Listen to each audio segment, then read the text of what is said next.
안녕하십니까. 디지털 자산관리 클럽 회장 이대우입니다. 코로나 팬데믹 시대에는 건강이 제일 중요한 화두입니다. 또한 그와 더불어 경제적 문제가 가장 크다고 생각합니다. 어느 날 갑자기 비대면 환경이 다가와서 4차 산업혁명에 불을 붙여 비약적으로 우리의 삶을 급격히 변화시키고 있습니다. 코로나19로 인해 바이러스에 대한 공포와 죽음에 대한 두려움으로 전 세계가 공포에 휩싸이고 있습니다. 그로 인해서 재택근무를 하고 원격 회의나 온라인 강의, 온라인 쇼핑, 그리고 식사도 이제는 배달해서 먹는 삶을 영위하고 있습니다. 4차 산업혁명의 가장 많은 키워드는 AI, 빅데이터, 로봇, 자율주행차, 바이오 백신 산업, 블록체인, 그리고 메타버스, 그리고 그 안에서 유통되는 디지털 화폐와 드론, 클라우드, 또한 테슬라의 일론 머스크와 아마존의 제프 베이조스가 서로 앞다투어 추진하는 우주 여행, 이렇게 새로운 시대가 숨가쁘게 열리고 있습니다. 세계적 IT 기업들은 AI, VR, 증강현실에 기반한 블록체인, 메타버스 플랫폼에 다투어 투자하고 있습니다. 애플, 그리고 마이크로소프트, 페이스북, 아마존, 삼성, LG, SK, 그리고 네이버와 카카오 등 블록체인 기반의 플랫폼을 구축해 투명성과 보안성을 강화하고 거기에 금융 기능을 넣어서 산업과 금융의 패러다임을 완전히 바꾸고 있습니다.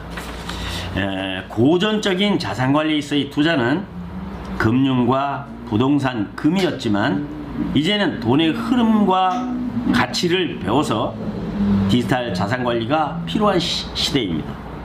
그 흐름을 잃지 못하고 개구리가 냄비 속에서 따뜻함에 취해 안주하면 서서히 죽어가듯이 우리도 모르는 사이에 시대가 빠르게 변하고 난 뒤에야 아차 하고 알아차리게 됩니다. 그땐 이미 우리의 평온하고 안락한 부를 누릴 수 있는 삶은 사라지고 매일매일이 고통의 삶의 연속입니다. 디지털 자산관리 클럽은 시대의 흐름을 빠르게 읽고 다가오는 4차 산업혁명 시대의 환경과 변화에 능동적으로 대처하려고 합니다. 메타버스, 블록체인, 디지털 화폐를 배우고 그 경제적 가치를 판단하는 분석 능력을 향상하여 부를 공유하려는 모임이 디지털 자산관리 클럽입니다. 부디 디지털 자산관리 클럽에 동참하시어 전문 지식을 배우고 서로 토론하며 그 가치를 찾아 부의 누림을 같이 하시기를 바랍니다. 감사합니다. 안녕하세요. 디지털 자산관리 클럽 운영하고 있는 홍성무라고 합니다. 오늘 이 시간은 디지털 자산관리에 대해서 설명을 드릴 텐데요. 세상이 굉장히 지금 빛의 속도로 빠른 세상을 우리가 살아가고 있습니다. 그래서 우리가 자산이라고 하면 부동산, 금, 주식 등이 있지만 과거에 없었던 이 디지털 자산이 등장함을 통해서 우리가 여기에 또 주목을 가지고 관심을 가져야 되는 중요한 분야라고 생각합니다. 그래서 오늘 제1강은 4차 산업혁명의 메타버스에 대해서 설명을 드리려고 합니다. 먼저 메타버스라는 것을 다루기 전에 4차 산업혁명이 어떻게 지금 시대적으로 흘러왔는지를 이해를 하시면요, 세상은 파괴적인 혁신적인 기술이 등장할 때 세상의 판이 바뀐다라고 하는데 우리가 그 부분을 산업혁명이라고 합니다. 그래서 1차 산업혁명, 2차, 3차, 4차 산업혁명에 이르고 있는데 1차 산업혁명이라고 하면 증기기관의 발달이라 할 수 있고요. 2차 산업혁명이라고 한다면 전기 내연기관, 3차 산업혁명은 컴퓨터 인터넷의 등장을 통해서 세상이 다 디지털 세상이 됐습니다. 근데 이제 4차 산업혁명이라고 하는 우리가 언론에서 많이 지금 접하게 되는 AI, 블록체인, 인공지능 등이 새로운 세상을 열어가고 있는데 그 세상이 이 가상의 공간을 열어줄 수 있는 이 시장을 메타버스라고 합니다. 우리가 이 메타버스에 대해서 관심을 가져야 되는 부분들은 미래의 먹거리는 여기에 있다라는 거죠. 요즘 뭐 여행업, 항공업, 뭐 많은 부분들이 코로나로 힘들지만 어떤 분야는 굉장히 잘 되는데 바로 앞으로 가장 주목받고 있는 이 시장이 메타버스라고 하는 부분들입니다.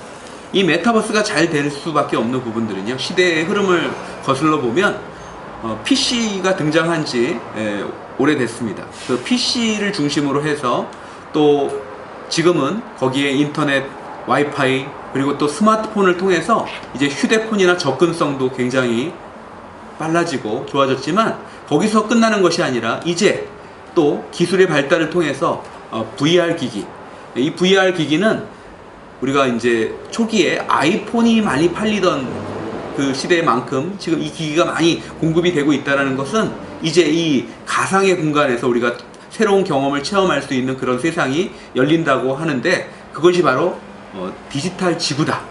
물리적인 지구가 아니라 가상의 공간이 열리는 이 메타버스에 대해서 우리가 이제 한 번은 꼭 누구나 짚고 넘어가야 될 정보가 아닌가 생각이 듭니다. 그래서 인터넷에 보면 많은 정보들이 있습니다. 그래서 다 이 시간에 설명드릴 수는 없기 때문에 가장 핵심적으로 잘 소개된 우리 이 뇌과학자 장동수 박사님이 강의한 영상을 보고 이어서 설명드리도록 하겠습니다. 집중해서 한 10분 정도 보시면 될 것 같습니다.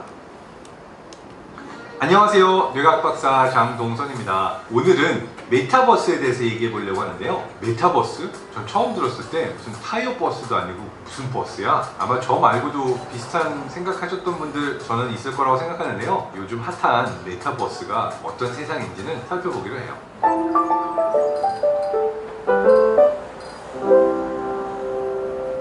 메타버스라는 개념은 언제 가장 먼저 등장했을까요? 1992년도에 나온 스노우 크러쉬라는 소설이 있는데, 거기에서 피자 배달원의 주인공이 진짜 세상과 가상 세계를 왔다 갔다 하는 이야기를 하면서 가상의 세계를 메타버스라고 불렀습니다. 자, 메타버스가 뭘까요? 메타버스란 말은 메타, 초월을 의미하고, 유니버스, 세상을 의미하고, 초월 세계, 이걸 메타버스라고 그러는데요. 지금 내가 살고 있는 이 세상 위에 중첩되어 있는 세상이랍니다.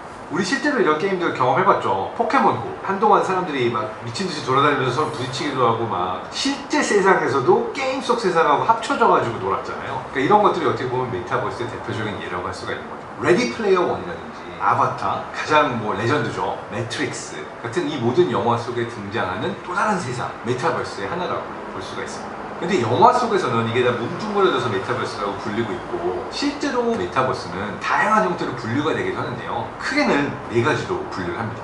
첫 번째 메타버스의 분류는 가상세계를 이야기합니다. 실제 세상과는 다른 스크린 안에 또는 스마트폰 안에, 컴퓨터 안의 게임 속 세상이 있고, 그 안에 들어가서 게임을 하면서 놀 수 있고, 가상의 세계를 Virtual World라고 해서 첫 번째 메타버스의 분류에 들어가고요. 그 가상의 세계가 현실에 조금 더 들어와서 우리가 현실 속에서도 애니메이션이라든지 게임이라든지 캐릭터 이런 것들을 입혀가지고 볼 수 있는, 그러니까 현실 위에 일종의 판타지나 아니면 우리에게 유용한 정보들을 입히는 것을 증강현실. 세 번째 분류에는 라이프 로깅이라고 그래서, 그러니까 여러분이 인스타 같은데 나 오늘 이렇게 맛있는 거 먹었어, 유튜브 방송 찍었어, 뭐 이런 걸 올리면은 내 삶 속의 순간순간의 스냅샷들과 사진들이 어딘가 온라인에 올라가게 되잖아요. 복제돼가지고 라이프 로깅으로 분류가 되는 메타버스의 하나입니다. 네 번째는요, 거울 세계라고 불러요. 미러 월드. 무슨 미드는 아니고요. 이렇게 생각하면 돼요. 실제 세상과 똑같은 하나의 거울 같은 복제품이 온라인 세상에 존재하는 거예요. 가장 간단한 게 어딜까요? 내비게이션이나 구글맵, 네이버맵, 뭐 카카오맵 보면은 우리 실제 세상 속에 있는 건물들과 도로들이 다 온라인상의 일종의 미니어처 복제품으로 들어가 있잖아요. 이런 것들을 이제 거울 세계라고 부르는 거죠. 그러니까 잘 생각해보면은 우리는 이미 메타버스의 세상 속에 살고 있는 거예요. 내가 하루하루 동안 했던 거를 다양한 SNS에 올라가면은 라이프 로깅의 메타버스에 들어간 거고, 게임 속 세상에 있을 때는 가상 세계 속에 있는 거고, 뭐 맵을 켜거나 내비게이션을 켜가지고 하는 거는 거울 세계 속의 메타버스에 살고 있는 거고, 어떤 판타지나 스토리를 입히게 되면은 증강현실이 되는 거죠. 그래서 메타버스 안에는 이 4가지, 증강, 가상, 거울, 라이프 로깅, 이 4가지가 다 메타버스에 해당이 된다고 나와요. 그렇다면 여기서 질문, 대체 메타버스를 왜 알아야 되는데, 무슨 버스인지 모르겠는데 메타버스라는 게 왜 이렇게 핫한데? 답은 간단합니다. 돈이 되기 때문에. 엄청나게 많은 돈이 메타버스 속에 흘러들고 있는데, 이게 바로 코로나19 때문에 가속화가 됐어요. 코로나19 때문에 전 세계 사람들이 격리되거나 다른 사람들을 만날 수가 없었잖아요. 그러면 아티스트들이나 아니면 사람들을 만나야 되는 사람들은 어떤 형태로 공연을 합니까? 고민을 하다가 가상현실 속에서, 게임 속 세상 속에서 내가 뮤직비디오를 공개하고 내 콘서트를 하고 이러한 것들을 시도를 했었거든요. 대표적인 예가 에픽게임즈에서 낸 포트나이트라는 게임에서 방탄소년단의 파티 로열이라는 기능을 통해서 실제 세상을 복사해놓은 것 같은 메타버스 속에서 자기들의 뮤직비디오를 선보이고 엄청나게 많은 팬들이 열광하고 즐겼고요. 미국의 유명 래퍼인 트래비스 스콧 같은 경우도 지난 4월에 메타버스에서 공연을 했어요. 그런데 몇 명의 사람들이 이 공연에 왔냐면 1230만 명이 왔습니다. 그 한 번의 공연으로 200억 원이 되는 돈을 벌었다고 해요. 어떤 콘서트홀에 1230만 명을 모아놓고 콘서트를 할 수 있을까요? 그러니까 한 번에 200억 원을 버는 것도 1000만 명이 넘는 사람들이 한 장소에서 콘서트를 즐기는 것도 어려웠을 텐데 메타버스에서는 이게 가능해진 거죠. 지금 사람들이 이렇게 메타버스에 많은 관심을 가지게 된 이유입니다. 또 다른 건요, 초등학생들의 경우에는 미국에서 로블록스라는 게임을 엄청나게 즐기고 있어요. 우리 때는 레고를 즐겼잖아요. 로블록스는 온라인 세상에서 내가 나만의 놀 수 있는 세상을 마치 레고 블록을 쌓듯이 구성을 해놓고 거기에 가서 친구들도 만나고 즐기고 이 모든 것들이 온라인과 오프라인 구분 없이 이루어질 수 있어서 정말 초등학생들한테는 메타버스라는 게 뭐 대단한 새로운 혁신적인 개념이 아니라 가장 재밌게 놀 수 있는 하나의 수단이 됐다고 할 수 있는 거죠. 이게 미래학자들이 자주 하는 얘기 중에 하나가 내가 태어나기 전에 있었던 기술적인 혁신은 그게 아무리 엄청난 거든 그냥 things. 그러니까 우리 같은 경우도 뭐 컴퓨터의 발견, 활자의 발견 뭐 이런 것들을 엄청나게 대단하게 느끼지 않죠. 지금의 우리도 엄청나게 혁신적이다라고 메타버스를 부르고 있지만 아마 제 아들 세대들은 이 메타버스 자체가 진짜 세상인 세대들이 될 거라고 생각을 합니다. 되게 이 얘기를 많이 하는데요. 게임 속이 메타버스야? 이렇게 생각하실 수도 있잖아요. 근데 메타버스는 좀 특별해요. 메타버스는 동시성이 있고 예측 불가성이 있고 일종의 현장성이 있어요. 그러니까 우리가 온라인 강의랑 오프라인 강의가 다른 이유가 오프라인으로 강의를 하면 그날 어떤 관객이 올지, 몇 명의 관객이 있을지, 이 사람들이 어떻게 호응을 보낼지, 무슨 질문을 할지 알 수가 없잖아요. 현실 속 세상이 재밌는 이유가 그건데 이걸 온라인으로 가게 되면은 이미 지나간 강의를 보게 되거나 지금도 유튜브 보시는 분들이 녹화한 분량을 보고 계시잖아요. 그러니까 소통을 하는데 실시간이 아닌 거예요. 메타버스 세상 안에서는 예측 불가하게 현장 속에 누가 올지, 누가 내 영상을 볼지, 누가 나랑 같이 인터랙션을 하고 소통을 할지 알 수가 없다는 이런 부분이 메타버스를 흥미진진하게 만드는 요인 중에 하나라고 할 수가 있겠습니다. 또 하나는 내가 게임을 하다가 일어나는 어떤 일들이 그 순간 내가 잡지 못하면 그냥 사라져버리는 거고 그 이벤트는 없어지는 게 되는 거고 그래서 우리가 요즘 포모라고 그러죠. Fear of Missing Out. 뭔가 놓치기 싫어하는 요즘 세대의 특성. 나만 빼놓고 재밌는 일이 있었던 것 같아. 뭐야 나도 그거 하고 싶어 라고 이 느낌 있잖아요. 이 포모. 그러한 것들을 또 자극하는 것이 메타버스라고 할 수가 있어요. 그래서 단순히 디지털, 온라인, 비대면 이게 메타버스가 아니라 사람과 사람이 만나고 연결될 수 있고 어떤 재밌는 일을 벌일지 모르는 그러한 세상이 메타버스의 세상이다. 자, 근데 저는 뇌과학을 전공했고 뇌과학자의 입장에서 메타버스는 그렇다면 무엇일까? 메타버스가 단어와 개념으로 생긴 건 최근이지만 사실은 우리 뇌가 이미 메타버스 속을 살고 있었어요. 그 이유는 뭐냐면 뇌의 입장에서는 이 진짜 세상이, 이 유니버스가 가상현실하고 똑같아요. 왜? 이거를 뮬러의 법칙이라고도 하는데요. 우리가 보는 게 뭐예요? 빛이 망막에서 전기 신호가 돼서 뇌로 전달이 되죠? 듣는 게 뭐예요? 음파가 고막에 닿아서 진동이 전기 신호를 변환해서 뇌로 전달이 되는 거죠. 바깥 세상을 경험할 수 있는 모든 감각들이 뇌에서는 그냥 똑같은 형태의 전기 신호로 전달이 돼요. 작곡가 스크리아빈 같은 경우는 공감각자라고 하는데 음악을 들으면은 그 음계에 따라서 다른 색깔이 보였대요. 그러니까 뭔가 색깔의 인지랑 내가 듣는 소리랑 같이 경험이 된 건데 뇌의 입장에서는 이미 세상의 모든 것들이 가상인지 진짜인지 구분할 수 없을지도 모른다. 뇌과학의 입장에서 본 메타버스가 흥미로운 점입니다. 그런데요, VR 헤드셋 같은 거 쓰면 뭐가 가상이고 뭐가 진짜인지 너무나 잘 알잖아요. 뇌가 그걸 알고 있는 거 아니에요? 이렇게 물어볼 수 있을 거예요. 그런데 그 이유는 아직 기술이 충분히 발달하지 못해서 그런데요. 우리 뇌가 진짜 세상, 그러니까 유니버스를 경험할 때는 굉장히 다양한 종류의 감각기관으로 경험을 해요. 그러니까 우리가 VR 헤드셋을 딱 써도 내가 이렇게 누워서 볼 수도 있고 얼굴을 움직일 수도 있고 머리의 포지션이 다 다르잖아요. 내 몸의 움직임, 머리의 움직임이 뇌에서는 다 똑같이 인지가 되는데 그거에 따라서 보여지는 정보도 바뀌어야 되거든요. 근데 이런 헤드셋 같은 거 썼을 때는 목의 움직임, 어깨, 머리 움직임까지는 센서가 감지를 못했었기 때문에 뇌가 받는 신호가 눈에 보이는 게 다른데? 라고 느끼기 때문에 가상현실이 진짜처럼 안 느껴지는 건데, 만약 정말 우리 뇌가 받는 모든 몸의 신호들을 진짜랑 똑같이 뇌에게 전달할 수 있다. 그렇다면 뇌는 가상현실과 진짜 세상을 구분하지 못할 것. 메타버스가 정말 이렇게 현실 속에 들어오기 위해서는 또 어떤 기술들이 더 개발돼야 될까요? 앨런 머스크 뉴럴링크나 일부에서는 뇌에다가 직접 칩을 이식해가지고 내가 생각만으로 로봇도 조종하고 게임도 할 수 있고, 이러한 기술들을 실제로 개발하고 있는 뇌공학자들이 있고요. 또 다른 한편으로 지금 정말 바로 코앞까지 다가온 기술은 페이스북이 투자한 오큘러스 퀘스트의 경우에는 VR이 이미 AR이 됐고요. 증강현실이 돼가지고 바깥 세상이 보이는데 내가 원하는 것들을 다 여기 붙일 수가 있고, 그것만이 아니라 뉴럴 인터페이스, 뇌의 신경망하고 내 손의 근육을 연결해가지고 내가 그냥 이렇게 타이핑을 하면은 내 손가락 근육의 신호가 여기 리스트밴드 연결이 돼가지고 실제 세상 속에서의 내가 지휘하는, 내가 그려내는 모든 것들이 증강현실로 메타버스 안에 들어오는 이런 기술들까지 이미 개발이 되어 있거든요. 페이스북 그룹은 그래서 증강현실, 혼합현실, 가상현실 이런 말 안 써요. 페이스북 리얼리티 그룹이라는 데가 있어요. 자기들이 또 다른 현실을 창조하겠다는 거예요.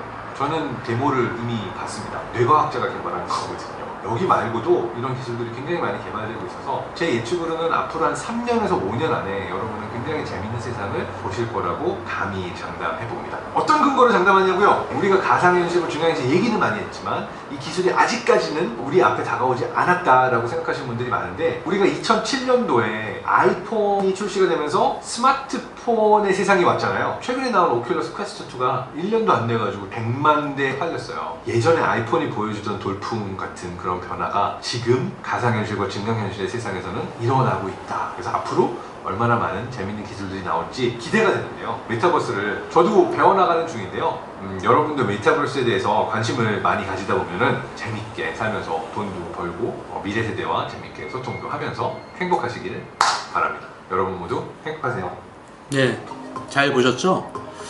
이런 정말 공상과학에나 등장했던 부분들이 현실이 될 수 있는 부분들은 기술의 혁신적인 발달로 인해서 가능하게 된 부분들이죠. 근데 더더욱이 이런 부분들이 더 빨라지게 된 부분들은요, 바로 지금 온실가스로 인한 심각한 기후변화, 우리가 아마 다 느끼고 있다는, 이 코로나뿐만 아니라 지금의 어떤 온난화를 통해서 지구가 많은 위협을 당하고 있습니다. 자연재해라든지 이걸 통해서 지금 이제 많은 기업들도 이러다가는 공멸하겠다, 그래서 우리가 지구를 살리자라는 운동을 시작했는데, 그것이 바로 ESG라는 운동입니다. 이 ESG 운동은 지금까지 그냥 일단 벌고 보자, 그래서 우리가 뭐 공장 짓고 이렇게 뭐 매연이나 이런 신경 쓰지 않았던 부분에서 이제 지구를 살리면서 미래를 위한 경영을 하자. 그래서 환경 같은 경우에는 탄소 배출, 기후변화, 환경오염 뭐 이런 등등의 이제 운동을 실천하는 국내의 많은 기업들 뿐만 아니라 해외에도 많은 기업들이 지금 운동을 활발하게 지금 펼쳐나가고 있습니다. 그런 부분들이 바로 이 코로나를 가운데 메타버스가 더 빠르게 진행이 되는 부분들이라고 볼 수 있습니다. 또한 기업들 입장에서는 경제 활동을 해야 되기 때문에 미래 먹거리를 계속 연구하는 과정 중에 이 세계 시가총액 탑10 안에 거의 대부분의 IT 기업들이 이 메타버스를 다 준비하고 있다는 겁니다. 기업들도 또 국가조차도 메타버스 정부 시동을 걸었다고 해가지고 기재부 주관에서 민원관리, 공공서비스도 이 안에서 다 준비한다고 하니까 메타버스를 준비한 기업과 또 개인과 그렇지 않은 사람들은 아마 이 새로운 변화에 도태되지 않을까, 이런 생각을 하게 됩니다. 그래서 우리는 이제 우리가 땅을 밟고 있는 이 공간은 물리적인 지구라고 한다면, 새로운 지구, 이 메타버스라고 하는 가상의 공간에 이주를 지금부터 준비를 해야 되는데, 메타버스는 내가 물리적인 이 지구의 공간에 있으면서 가상의 공간에 동시에 존재할 수 없기 때문에 나를 대변하는 아바타가 생산적인 활동을 이 안에서 해나갈 수 있다는 부분들이죠. 아마 생소하고 새로운 변화를 준비한다는 것이 쉽지 않지만, 오늘 이런 메타버스에 대해서 또 새로운 4차 산업혁명에 대해서 공부하는 시간들을 통해서 우리가 여기에 어떻게 나의 비즈니스 또 사업의 기회로 만들어갈 수 있는지 다음 강좌를 통해서 배워가도록 하겠습니다. 오늘 1강은 여기서 마치겠습니다. 감사합니다.